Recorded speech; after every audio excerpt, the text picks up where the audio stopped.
Hello guys, it's Behemoth here, and this is Analytic Thursday number 9.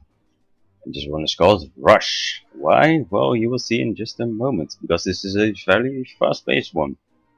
We play very aggressively, and that's of course because we are under the command of Ding 760 right now.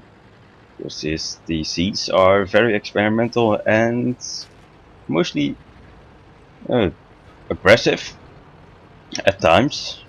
Sometimes we just camp a little bit, try to see what the enemy does, and then we just go ahead and completely and utterly destroy the enemy team by a very unnoticed tactic. Unorthodox tactic is the right word for this one. Because I am my pimped out KV-1S right now, and we're going along the western route. A little bit more down south, because that was specifically thought to us. Do not go over the road, but use the hills for cover if you came across enemies. Of course, going to the little hill, and that's where we are going. Almost all of them, all of us. But right now we're already spotted, so I'm just gonna stop it right here. Because we're going to head over to ATC to see what our initial tactics were and what our tactics are for the moment. Okay, so what our initial plan was to get over here, try to see if anything was around in that area, and then go up here. Of course, go onto the hill. Of course, with a little rear guard, the KV-1S over here, and the Hellcat. I think he was moving somewhere over to the castle. And then look around if I could see anything. That was our rear guard, to see if anything just wanted to rush over from this side to our spawn. But our little thing, our plan was to get to this side, because this side is just way more important than the left side, in our opinion. Because of course we can have a lot more skirmishes. And of course, there's this little hill. Here's a little bit of cover. Their cap zone. Of course, their spawn is right here. So this side is very much more important than this side, in our opinion. It's way more open. Of course, we can have a lot more potential cover over or down here. Over here's a little hill. Of course, here's a little house. There's a lot more hills over here. A lot more cover for everybody. So it's the safest route and the quickest route actually to the enemy cap zone. And well, if they've gone for the attack on our left flank, on the west side, then we would have known by, of course, these guys over here. And well, maybe if our friendly D50, he might have spotted something going through here if they wanted to be crazy and go through the town like that. So that was a no-go for them. But all of them just went rushing down to this side. Which was a good deal for us, because we had the engagement coming down at the little corner over here. When we saw them, we immediately went into positions with a superior fighting force, and they needed to come over the hill or with their sides exposed to our allies. Of course, if they've gone through this side over here a little bit, then me and the other KV-1S would just coming over here. We've gone over here. Then we've got switch spots to their sides.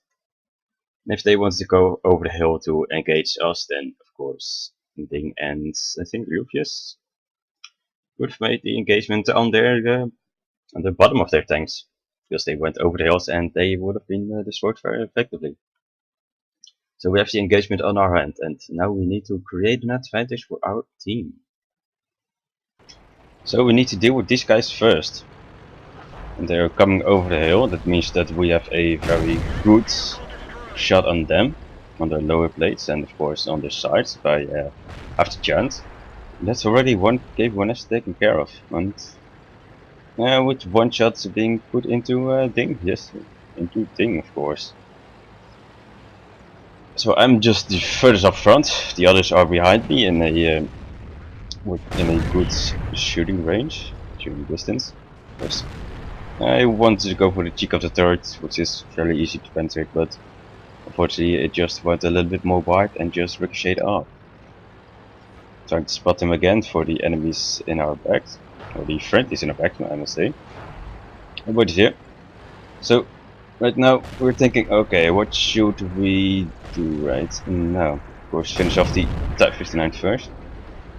But right now we are going for something else, because we have lost one single tank, they've lost 2 tanks and a bunch of health. So how are we going to push this advantage to a very big advantage? So now it's time to turn our advantage into a major advantage, and that's caused by a rush. Our KV-1S will rush through the hill right here. We will not stop because we have our Hellcats over here sniping all the way, and of course artillery always shooting. And when we take the hill, well, at least 3, that's what we're expecting, 3 KV-1S will be dead, and hopefully with no losses from our team, and of course no depth from our team, because we will rush them out so quickly that they will have no time to react to see what's coming. But we're not the only ones rushing, because our rear guards are rushing over here to fight covering fire over here. Of course, to shoot anything that's in the middle, or tries to go to the middle, or anything that tries to sneak up north. And of course, our little T-50 just goes ahead and comes with us, spots anything, comes back, turns around. What normal scouts always do.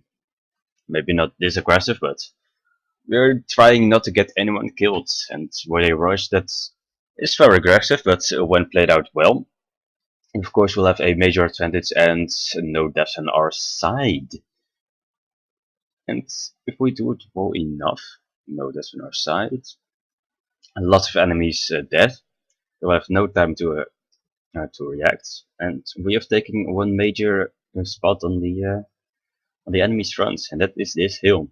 From there we can shoot, of course, to everywhere we ever want to shoot. When we take the hill, we'll have the advantage, and we actually already won because the entire enemy team were on this side. Of course, if they were over here, a lot of them, and we've taken this hill, then we wouldn't have that much of a advantage, because then they would just sit over here and a sniping battle with guys on this hill and guys over here. They have cover over here. We don't have a lot of cover over here. So that's the advantage for these guys over here. But luckily they were all on our side, and when we take the hill, then we can just take out every single guy on the enemy team. And so that's why it's called a rush in this Analytic Thursday. Yes, we're now trying to see if I can hit the KV-1S. He's burning. 2 guys shot him, 1 KV-1S and 1 Hellcat.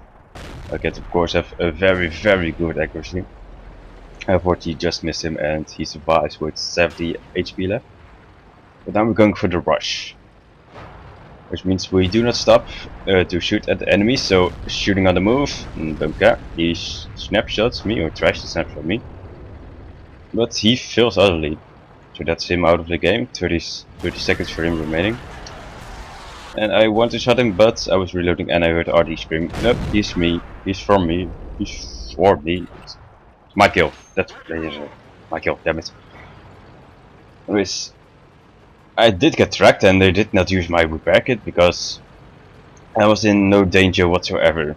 I knew that the guys that could shoot me were still reloading, and I had these guys behind me were going in front of me.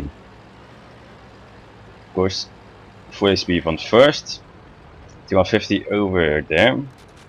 And KV-1S is spotted down there. He's trying to run away. Can I aim? No. Ooh. He almost showed his engine block to me, but unfortunately just got out first. This Jackson, I'm going to shoot. Of course, shoots the cover. I especially chose that little debris right there for cover, because if he shoots that, then he will not penetrate the knee. No, Jackson did penetrate the KV-1S on my side, so I could have shot him, but well, someone else took care of him first. Tried to shoot the KV-1S, but I just rushed my shot, and Luffy is right next to me. It finishes him off. So we haven't lost one single tank just yet, and they just have one SG1Y and one M6 left. SG1Y is most likely up north, maybe in A9, A0. But he's right there, so just try to sidestep a little bit, but just a little bit too much. And he shoots my engine out. I'm now repaying with blood. Just shoot him in the face. Of course, takes him out of the game. Still haven't lost one single guy just yet, and we want to keep it that way. M6 right there, T50, come on, survive.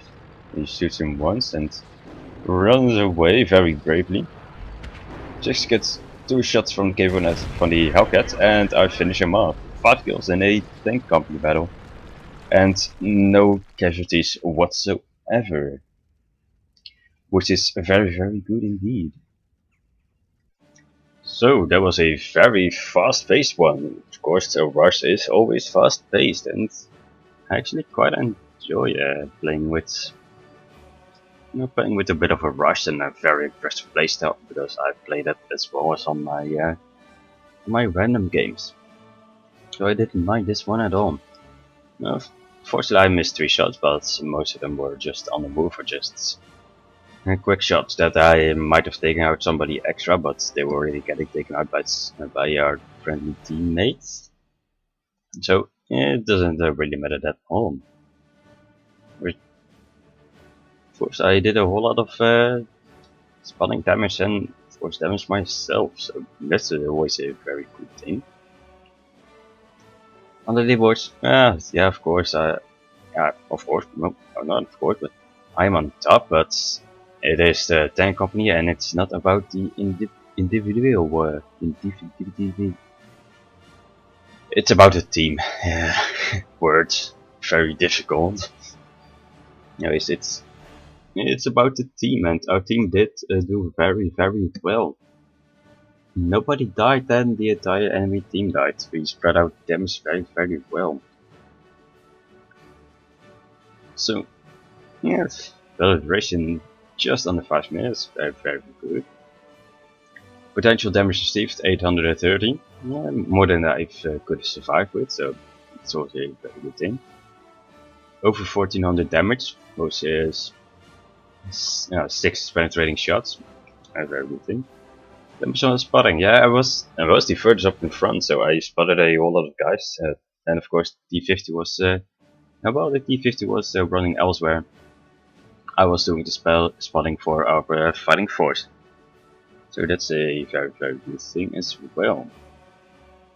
That was the Thursday number 9. It's called Rush.